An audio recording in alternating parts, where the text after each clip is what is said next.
வணக்கம். இன்னைக்கு நம்ம என்ன பார்க்க போகிறோம்னா, இந்த சூரசம்ஹாரம் அந்த நிகழ்வு பற்றி. அது நடைபெறாத எல்லா முருகன் கோயிலும் நடக்கும். அது நடைபெறாத ஒரு கோயிலை பற்றி பார்க்க போகிறோம். அது ஏன் நடைபெறவில்லை அப்படிங்கிறத பற்றி தான் பார்க்க போகிறோம். அதாவது சூரபத்மன் அப்படிங்கிற அரக்கனை அழித்த நிகழ்வு தான் சூரசம்ஹாரம் ஆகும். சூரனை முருகன் வதம் செய்தார். அதனால எல்லா முருகன் கோயில்கள்லையும் அதாவது சூரசம்ஹார நிகழ்வை ஒரு விழாவாகவே கொண்டாடுவாங்க.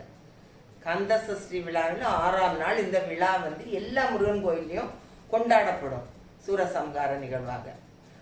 ஆனால் முருகனின் 5ஆம் படை வீடான திருத்தணியில் மட்டும் இந்த சூரசம்ஹார விழா கொண்டாடப்படாது. அதற்கு ஒரு காரணம் உண்டு. அது என்ன காரணம்னு நம்ம இன்னைக்கு தெரிஞ்சுக்குவோம்.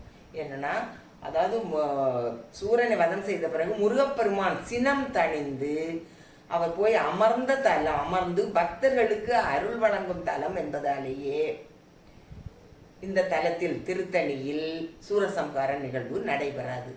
ஆனால் கந்தசஷ்டி விழா ஒரு ஐதீக விழாவாக அங்கே கொண்டாடப்படும். சூரசம்ஹாரம் மட்டும்தான் நடக்காது. ஆனால் கந்தசஷ்டி விழாவை ஐதீக விழாவாக அங்கே கொண்டாடுவார்கள். அவ்வளவுதான். அதாவது தணிகைங்க பேர் வந்ததே இதனால தான் அப்படின்னு சொல்றாங்க. இதனால முருகன் சினம் தணிந்து போய் அமர்ந்த தலம் என்பதால் இது தணிகை என்று பெயர் பெற்றதாக கூறப்படுகிறது.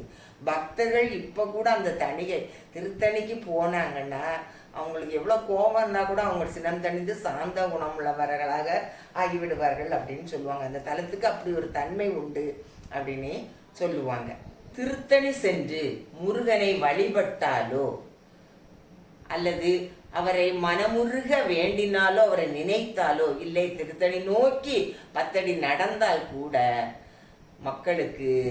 பக்தர்களுக்கு எல்லா வளமும் வாழ்வில் கிடைக்கும் அப்படி என்பதுதான் பக்தர்களின் நம்பிக்கை. வணக்கம்.